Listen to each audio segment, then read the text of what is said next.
In the early 1920s, there was a Native American tribe called the Osage in Oklahoma.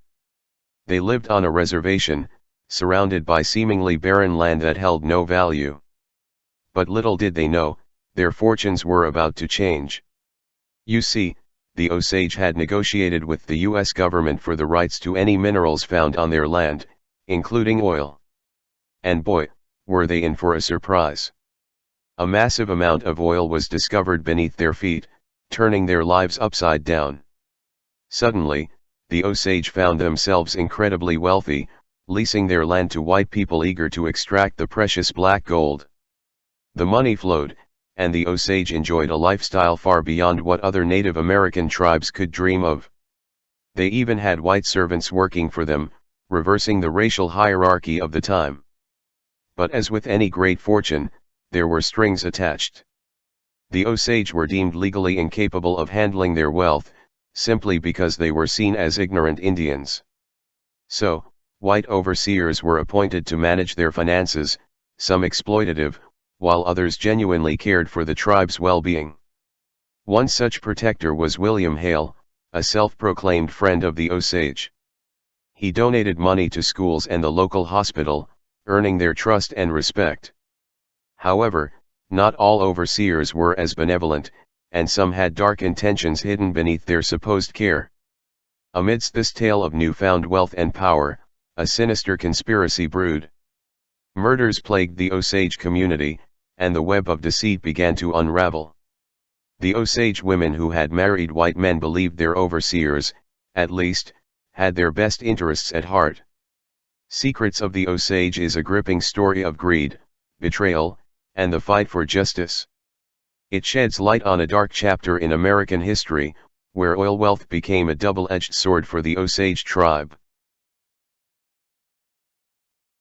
Anna Brown, a young woman from the Osage tribe, had recently divorced her white husband. She embraced the flapper lifestyle, enjoying parties, clubs, and bootleg liquor. Although some older tribe members disapproved, it seemed harmless. However, in May 1921, Anna went missing. Her badly decomposed body was later found with a gunshot wound to the back of her head. This was just the beginning of a series of mysterious deaths in the Osage community. Charles Whitehorn, a young Osage man, was found dead with 2 bullet holes in his head. William's stepson, another Osage man, died unexpectedly. Between March and August 1922, 3 more people related to the Osage community died suddenly and mysteriously. Suspicion and fear grew among the tribe.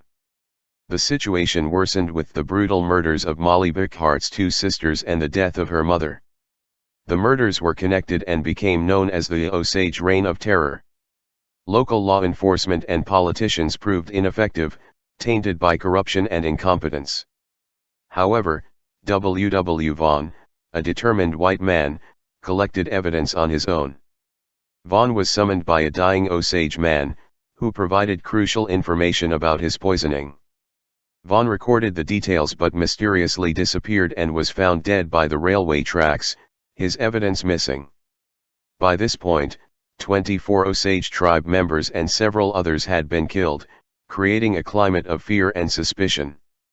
Furthermore, it was revealed that Anna Brown was pregnant at the time of her death.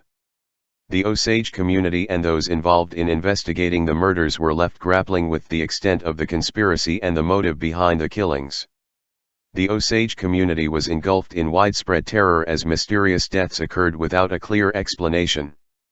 The killers seemed to have knowledge of everything and left no trace behind.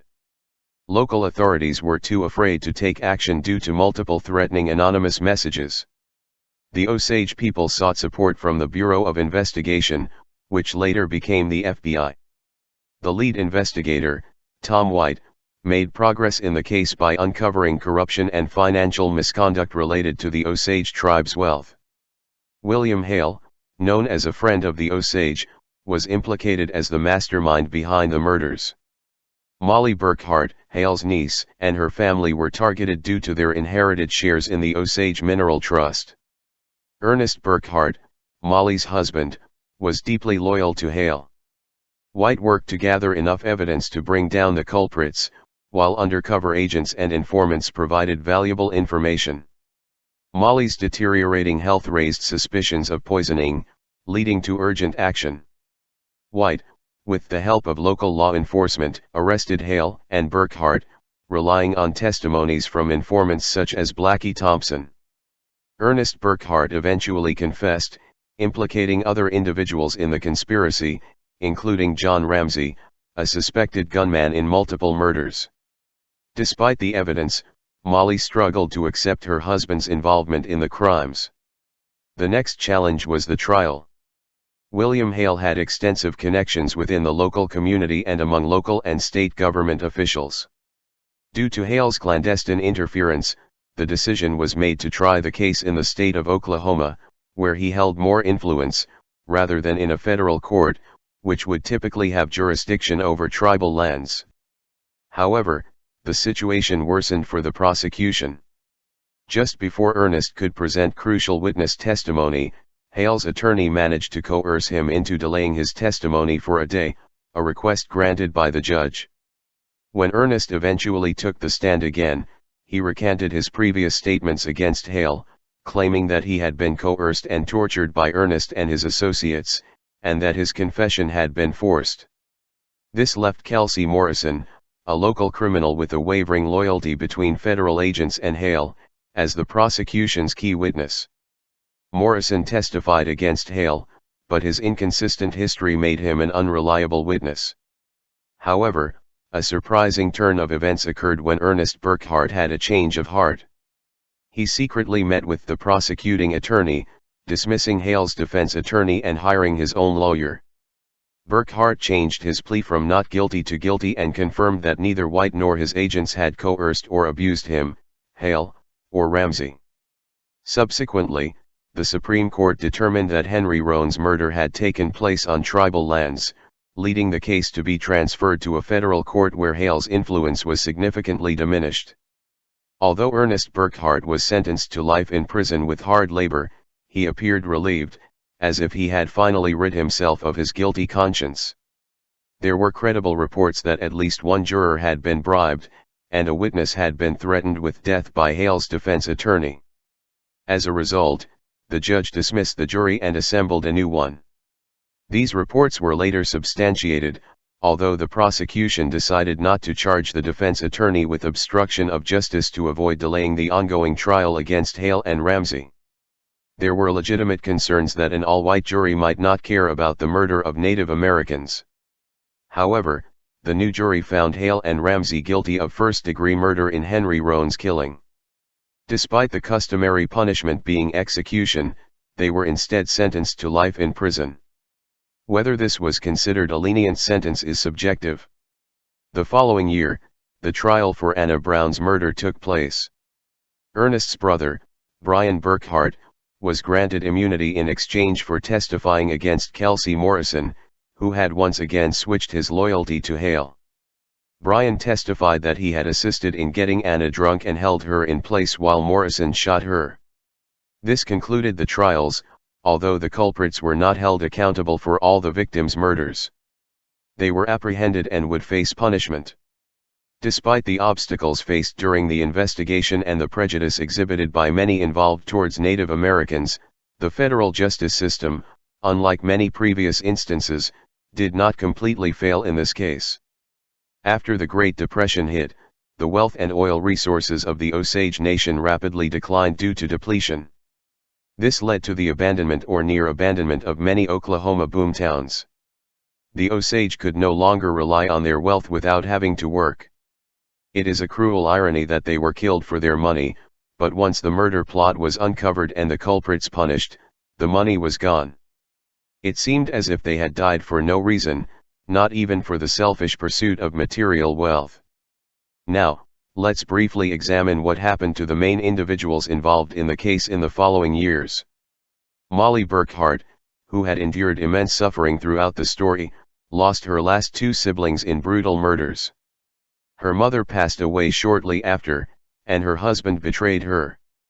During the trials, her 4-year-old daughter also died. It is unimaginable to comprehend the level of pain she experienced. After the trial for her sister Anna's murder, Molly finally accepted the hard truth that Ernest had been involved in the plot that claimed her family and friends. Her affection and trust for him vanished, leading to their divorce. Unfortunately, her two surviving children faced lifelong stigma due to their blood relation to Ernest, who became one of the most hated individuals in the community. Molly remarried in 1928, and it was reportedly a happy marriage. In 1931, she regained legal competency to manage her own finances and became a full American citizen.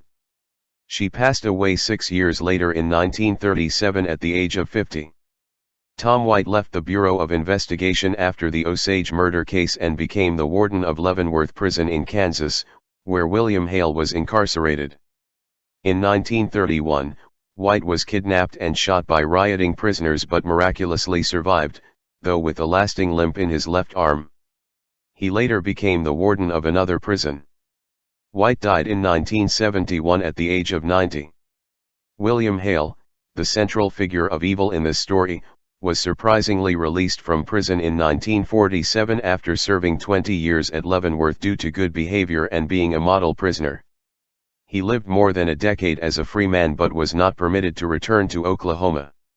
He passed away in 1962 at the age of 87, still maintaining his self-proclaimed friendship with the Osage people and never admitting to orchestrating the killings. Ernest Burkhart, one of the most complex characters in this tale, was released from prison in 1937 but was sent back for allegedly robbing an Osage home. He was released again in 1959 and eventually received an official pardon from the state of Oklahoma in 1965, allowing him to return to the state. He lived a destitute life in a trailer until his death in 1986 at the age of 94. Brian Burkhart, Ernest's brother who had also participated in at least one of the murders, died in 1985 at the age of 86. Information about John Ramsey after his parole in 1947 is scarce. Dick Gregg, the outlaw who testified against Hale, was later killed after murdering 2 Tulsa policemen in 1929. Similarly, Blackie Thompson, another outlaw who implicated Ernest Burkhart, was also killed by law enforcement in 1934. Many within the Osage Nation were rightfully upset that Hale, Burkhart, and Ramsey did not serve their life sentences, perceiving it as a failure of justice from the same system that had rightfully convicted them in the first place. Despite the heinous nature of the Osage murders, the case remained largely forgotten outside of the Osage community for over a century.